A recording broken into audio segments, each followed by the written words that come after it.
नमस्कार दोस्तों, मैं राधा स्वागत करती हूँ आपका अपने चैनल ज्ञान अड्डा में। जैसे कि मैं अपनी पिछली वीडियो में आपको बता चुकी हूँ कि सरकार चाहती है कि 69,000 भर्ती को पूरा कर लिया जाए। कल मुख्यमंत्री जी और शिक्षा मंत्री जी ने ये स्वीकार किया है कि वो जल्द से जल्द इस भर्ती प्रक्रिया को संपन्न कराना चाहते हैं।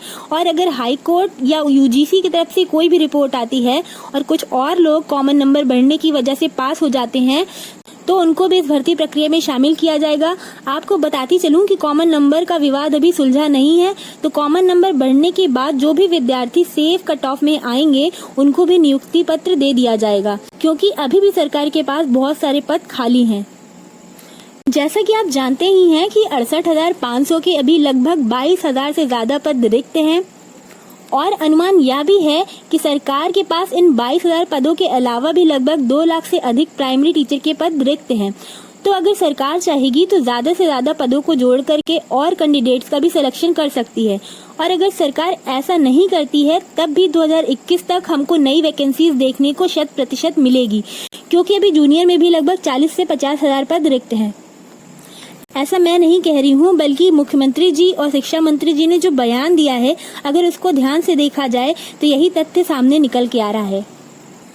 अगर ऐसा होता है तो आप सभी के लिए ये बहुत बड़ी खुशखबरी है कि कुछ और रिक्त पद जुड़ेंगे और बहुत सारे अन्य विद्यार्थियों का भी चयन हो सकेगा जिनका गुणांक कम है। ऐसे बहुत सारे विद्यार्थियों का कमेंट आ रहा था कि मैम मेरा सिलेक्शन होगा कि नहीं होगा। तो अगर सरकार द्वारा नई वैकेंसीज जोड़ी जाएंगी तो जाहिर सी बात है कि मेरिट कम होगी और ज्यादा से ज्यादा विद्यार्थियों का सिलेक्शन होगा और भविष्य में हमें अच्छे परिणाम देखने को मिल सकते हैं। या तो मैंने आपको बताया है कि सरकार स्टे को हटवाने के लिए डबल बेंच में अपील दायर कर चुकी है और 3 याचिकाएं हैं और सभी याचिकाओं की सुनवाई 9 जून को होनी है, जिसकी कॉज लिस्ट भी आ चुकी है। सिंगल बेंच में हमने देखा कि लगातार याचियों की मांग कॉमन नंबर को लेकर और स्टे को लेकर थी, क्योंकि हर कोई अपने अच्छे भविष्य की कामना करता है और अपने अच्छे भविष्य के बारे में सोचता है। बहुत से ऐसे अभ्यर्थी थे जो 1 या 2 नंबर की वजह से रुक रहे थे और उनका एकेडमिक मेरिट बहुत ज्यादा था, और अगर 1-2 नंबर बढ़ते हैं तो जाहिर सी बात है कि वो मेरिट लिस्ट में शामिल हो जाएंगे और उनको भी नियुक्ति पत्र मिल सकता है। इसी वजह से बहुत सारे अभ्यर्थियों ने हाई कोर्ट में याचिका दाखिल की थी, जिसकी वजह से 69,000 शिक्षक भर्ती पे स्टे लग चुका है।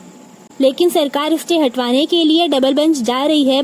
अब 9 जून को डबल बेंच में सरकार अपना पक्ष रखेगी और जहां तक उम्मीद की जा रही है पहली सुनवाई में स्टे हटने की पूरी संभावना की जा सकती है। तो जो अभ्यर्थी जिनका काउंसलिंग था और काउंसलिंग रुकने की वजह से बहुत निराश हो चुके थे, तो उनके लिए ये खुशखबरी है कि अगर डबल बेंच में पहले दिन सब कुछ अच्छा रहता है तो स्टे हट सकता है और फिर से काउंसलिंग सुचारू रूप से चल सकती है।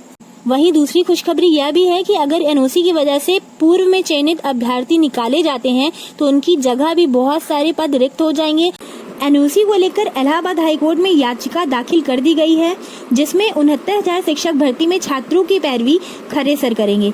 ऐसे में 68,500 के जो चयनित छात्र हैं और अन्य भर्तियों के जो चयनित छात्र हैं उनका निकलना तय है और उन पदों पे नए अभ्यर्थियों का चयन किया जा सकेगा।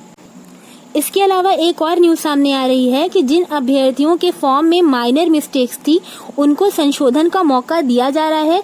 तो इन सभी खुशखबरियों के बीच में अगर 69,000 शिक्षक भर्ती फिर से स्टार्ट होती है और फिर से काउंसलिंग सुचारू रूप से चलती है तो जाहिर सी बात है बहुत सारे अभ्यर्थियों को नियुक्ति पत्र मिल जाएगा। इसी प्रकार की नई अपडेट्स के लिए मेरे चैनल को सब्सक्राइब करिए और बेल आइकन को दबाना मत भूलिए, जिससे नई अपडेट्स आपको मिलती रहे, और मेरी वीडियोस को लाइक और शेयर करना भी मत भूलिए।